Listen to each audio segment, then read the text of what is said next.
This is True Crime Arizona, an Arizona's Family Originals podcast. Hi everyone, it's Briana Whitney, host of the True Crime Arizona podcast, and this is the first of several special episodes that we're going to be doing on the Zombie Hunter trial. It's a trial that is currently going on for Bryan Patrick Miller. And I am Morgan Loew, investigative reporter here at CBS 5, 3TV, and azfamily.com. Over the next 2 months, we're going to bring you the headlines from this trial and take a closer look at all of the big developments that unfold as the trial takes place. And if the Zombie Hunter sounds familiar to you, it's because we focused on this case extensively for a full season, episodes 1 through 10, on this podcast last year. So if you haven't gotten a chance to listen to that season, go back. You can listen to everything that's led up to this trial that has spanned over 30 years that's gotten us to this point, because the trial has just begun Monday, October 3rd. Yeah, Briana, and just a quick note of some self-praise here. Our Zombie Hunter podcast won the 2022 Regional Edward R. Murrow Award, which is great recognition for this piece of journalism for our whole team, which includes a lot of people aside from just Briana and myself. And it's an honor to be able to even talk about these cases, to talk to those who are involved, victims, detectives, people who are finally wanting to speak about what happened and how they were involved. So we're really thankful for everybody who listens to these episodes and puts their support into True Crime Arizona and for what we do. But why don't we start with some background of this case? Morgan, this started almost 30 years ago. Yeah, November of 1992 was when police discovered Angela Brasso's body near a trail at I-17 in Cactus. A gruesome murder scene. She had been stabbed. She was decapitated. Her body was unclothed and a little bit away from a bike trail. And the nature of that happening on a bike trail where people could have seen it really affected this city. I mean, people were out there biking, running, walking all the time. This was a popular place to be on that trail biking. And she was doing this in the evening. It wasn't like it was super late at night or very early in the morning. I mean, people were out. And I think that made this that much scarier. Yeah, a lot of people out, a lot of people who could have seen it, but nobody did see this happening. And so police followed leads. They talked to people who were in the area for months and nothing. And then September of 1993, Melanie Bernis disappears and her body is found the next morning along the Arizona Canal, maybe a mile away from where this happened to Angela Brasso. And Melanie Bernis, similar nature, a knife was used on her. Her body was found without clothes on the side of the trail, and investigators immediately knew that this was the same person who did it. They just didn't know who that person was. That's because the same DNA was found at both scenes on both girls' bodies, correct? Right, and in the early 1990s, they could match DNA to somebody if they had the sample from the person and then the sample from whatever evidence was there. But they don't have DNA from everybody, in the country. So Sure. At that point in time, they really were limited to people who had been incarcerated before. If you went to prison, you had to give a DNA sample. Right. So they used crime scene samples to try to tack it to somebody who was in prison. And this killer had not been in prison. This killer's DNA was not in the system. So they had this DNA, they just didn't know who it belonged to. And again here, no witnesses. They followed leads. Because of the way the women were attacked with a knife, they suspected maybe it was a surgeon. Maybe it was somebody who was a special forces operative who was flying into Luke Air Force Base and doing this on the weekends when he was here. But they followed these leads and they all led nowhere. And for years. Yeah, decades went by. Until DNA plays another part in this story. But so many years later, when that DNA technology had advanced, and then we're talking about genealogy, genetic genealogy, which you've probably heard a lot about in the last maybe 5 to 7 years. If you know Ancestry.com or Family Tree, a lot of people will submit their DNA just to find out if they have other relatives who they might be connected to, related to, 6 cousins out there, and their familial lineage, so to speak. But could you use that to solve a crime? That was something that was relatively new about 7 years ago. Yeah. And so you have a genetic genealogist who was actually in town in Phoenix for a human remains symposium, was in the convention center downtown, meet some Phoenix police officers, and they just start talking about how genetic genealogy could be used to solve crimes. And these detectives say, hey, we've got these unsolved canal murders. They are a huge cold case within our department. These crimes rock the community. Would you just give that DNA a look? Maybe you can find some connection. And she says, okay. And the genealogist is Colleen Fitzpatrick, who becomes a big player in this case. Mm-hmm. Fast forward months later, and she gets a match to the name Miller. Now, common name, right? Anybody could be Miller. And when you're talking Phoenix, Arizona, and this was in 2015 or 2014 when they were doing the testing, 2015 when there was an arrest that was made, the beginning of the year. I mean, gosh, how many Millers could be living in Phoenix or the Phoenix area in 2015? Right. But there were 6 markers of the name Miller that it matched. And she went to the police and said, does Miller ring a bell? And turns out that they had a man named Bryan Patrick Miller in their files for this case, somebody that they looked at. Now, there were about 200 suspects or possible persons of interest at that time. He was in this file, but it was certainly not narrowed down. Once she gave him that name, they started this kind of undercover mission to try to get his DNA from a cup at a restaurant, and it came back a match to the DNA that was at the Canal Murders scene. And that's how they were able to make the arrest of Bryan Patrick Miller so many years later. And by 2015, Bryan Patrick Miller was quite the community character. Yeah, he was a known figure in Phoenix. And I was just listening to some of those interviews, in that interview that you did, Briana, with Colleen Fitzpatrick. And it was interesting that apparently 6 of Bryan Patrick Miller's distant relatives had submitted DNA samples to these genealogy companies. Yes. Looking for ancestors. And because of that, they were able to make this arrest. It's sort of mind-boggling. But as you said, Miller was a character here in Phoenix. People didn't know him as, that's Bryan Patrick Miller.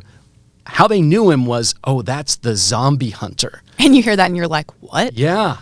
He drove around Phoenix and would show up at these sort of Comic-Cons and sci-fi conventions with an old police cruiser with the words zombie hunter on the back.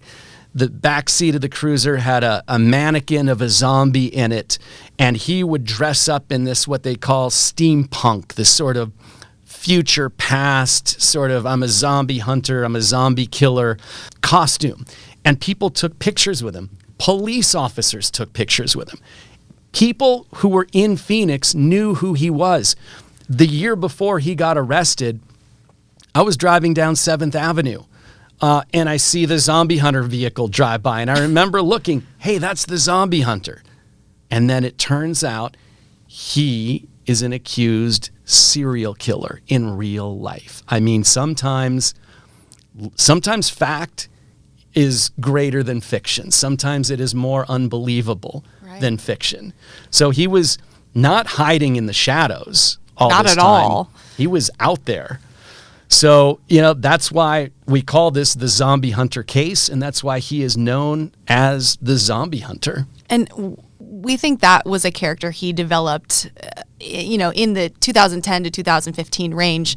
We don't believe he was the zombie hunter in the 90s when these crimes were committed. But we don't know exactly what all he was doing at that time. There is high probability that there are other victims, either sexual assault, anything like that, and then other murders that may be linked to him.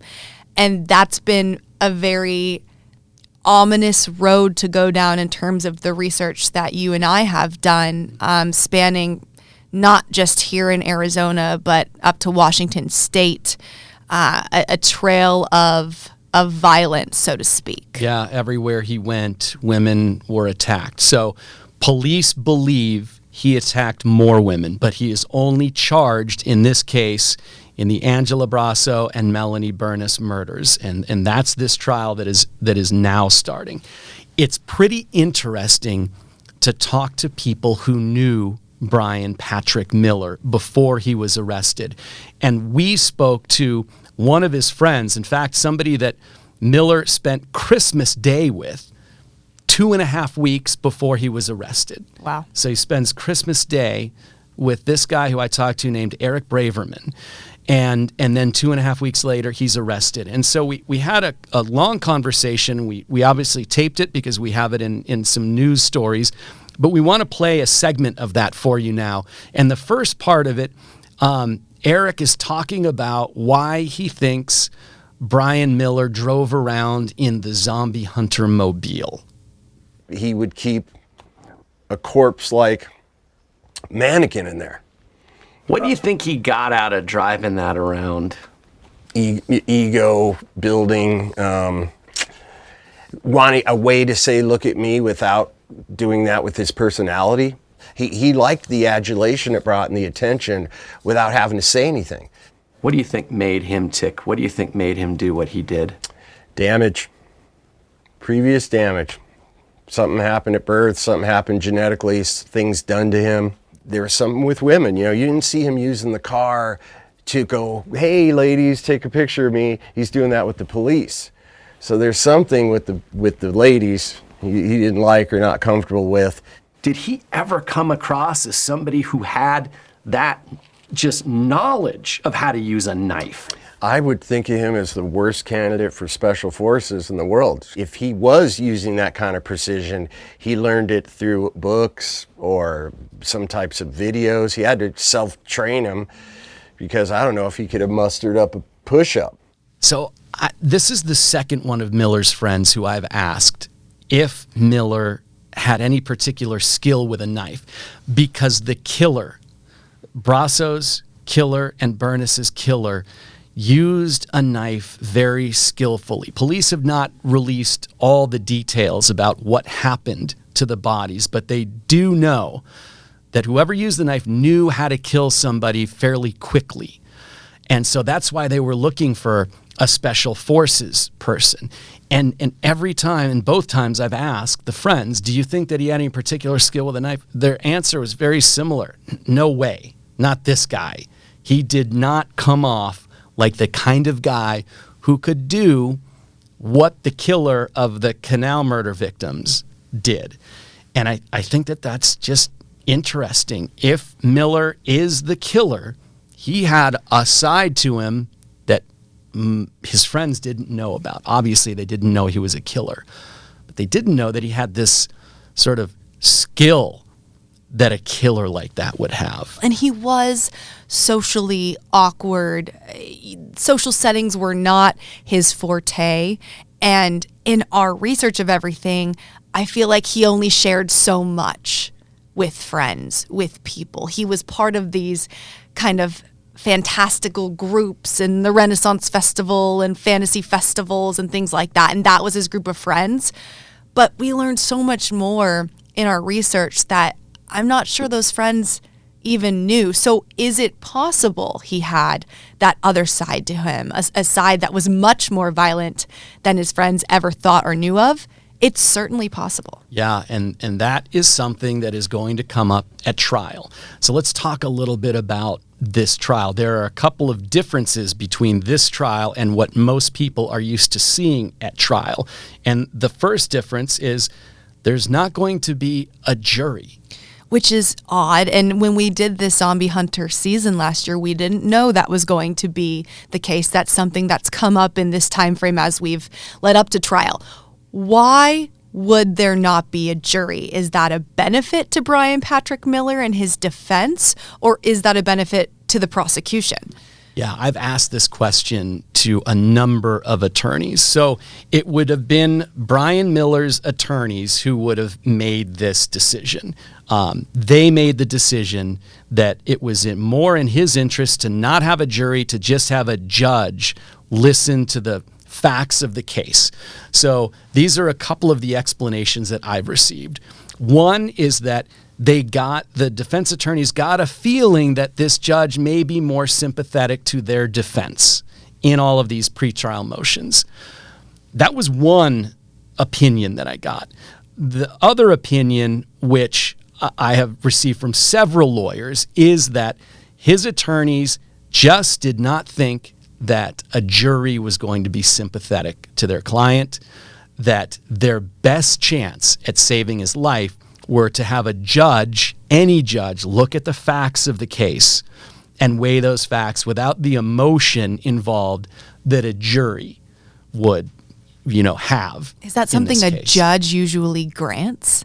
I mean, every high-profile murder case I've covered, there's always been a jury. I've not seen a bench trial like this, especially for such a well-known case. Yeah, so it's not the judge's decision. It's the defendant's decision. Wow. The defendant can forfeit the right to be tried by a jury of his or her peers. And so this was all their decision, their calculated plan. And that leads into the next point that we want to talk about here is what plan is that the defense is planning here. As we've talked about before, so much of this case, so much of the paperwork that has been submitted to court has been submitted under seal. So we haven't seen a ton of that, but we have been to a couple of the pretrial hearings, especially lately as the trial has become closer.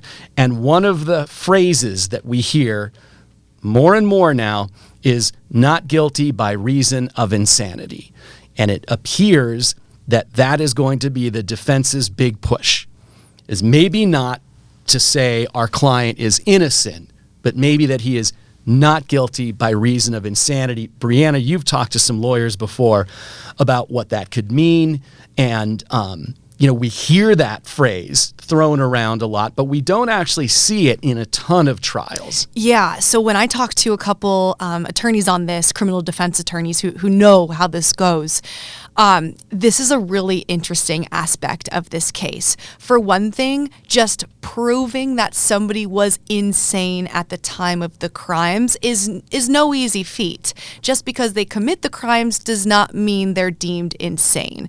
And so that will be up to the defense to prove that he was medically and mentally insane at the time. 30 years ago. 30 years ago. I mean, and that's a long time. I think time in this case too plays a part. People forget things change over that amount of time. So to prove something like that 30 years ago will definitely be a feat for the defense team. But beyond just proving that he's insane, let's say he is found not guilty by reason of insanity. The defense attorney I was talking to said that because these crimes were committed in the 90s, the consequences, so to speak, that were in place in the 90s will also be what happens in this trial because those crimes were committed in 92 and 93. And he was telling me that means there's a chance that if he were to be found not guilty by reason of insanity, he could go to a mental institution, a mental health facility, serve his time there, but often with what was in place in the 90s, every 6 months, they would reevaluate this person. And if they were deemed not insane or able to be fit for society, they could be let go. So is there a chance he's found not guilty by reason of insanity, that could change the game on whether he'd spend his life behind bars. We just don't really know that yet. But that factor is so interesting when you're talking about what was in place for consequences in the 90s versus what was in place or is in place for consequences in 2022. Yeah, and it's almost unfathomable to think that it is possible in this trial that the defense will admit that he did it and that he could still potentially be freed in 6 months, a year and a half.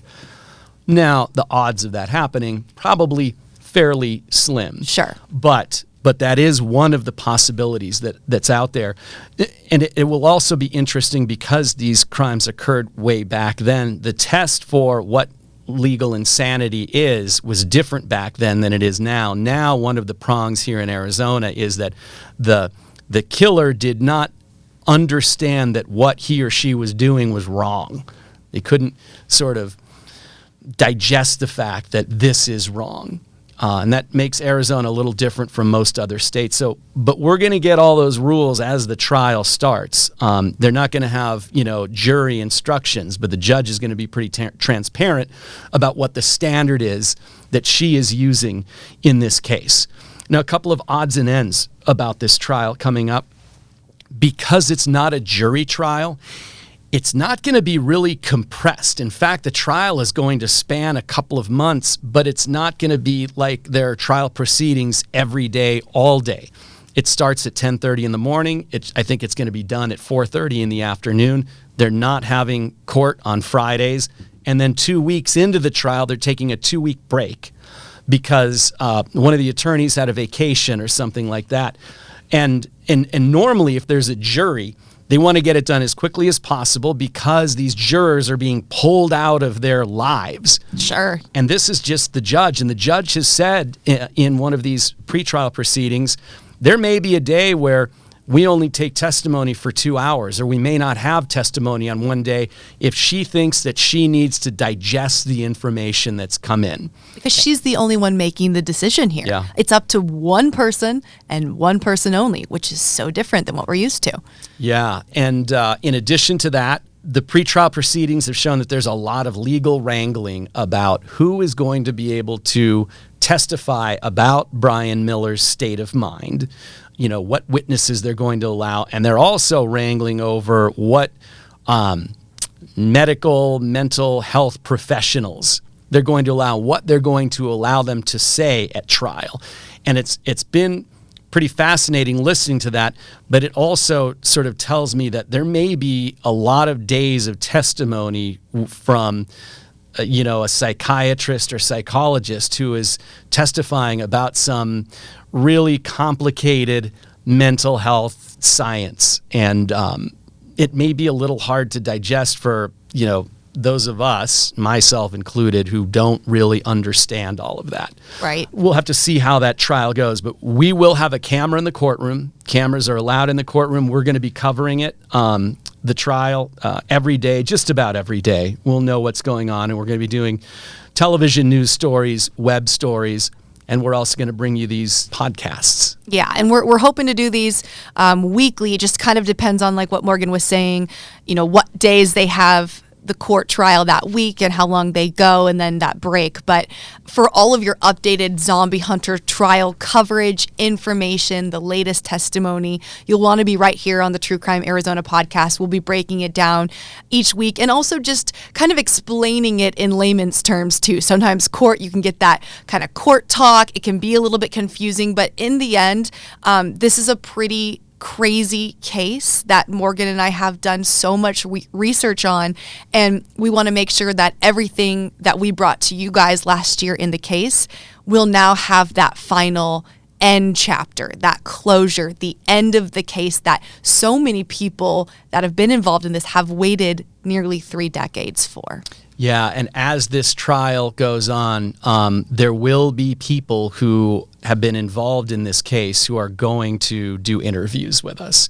So it may be when the trial's over, it may be after they've testified, but we are going to have new interviews that we're going to be bringing you throughout, as well as the sort of updates on what's happening news-wise with that trial. And those are people who weren't able to talk to us. These are people we've been in contact with, have created relationships, connections with, but these are people who are not able to talk about this case until the trial has ended. So there is going to be a whole lot more to come, a lot more details, and of course we'll have everything there. The best way to stay on top of the developments is, of course, to subscribe to True Crime Arizona if you haven't already. That way you'll get notified when a new episode is available on the feed, and we'll be bringing them to you as often as we can, right on top of the Zombie Hunter trial as it unfolds in front of us too.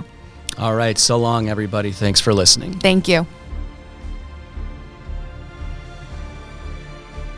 True Crime Arizona, the podcast, is hosted by me, Briana Whitney. And me, Morgan Loew. It is a production of 3TV, CBS 5, and azfamily.com in Phoenix, Arizona. This is True Crime Arizona, an Arizona's Family Originals podcast.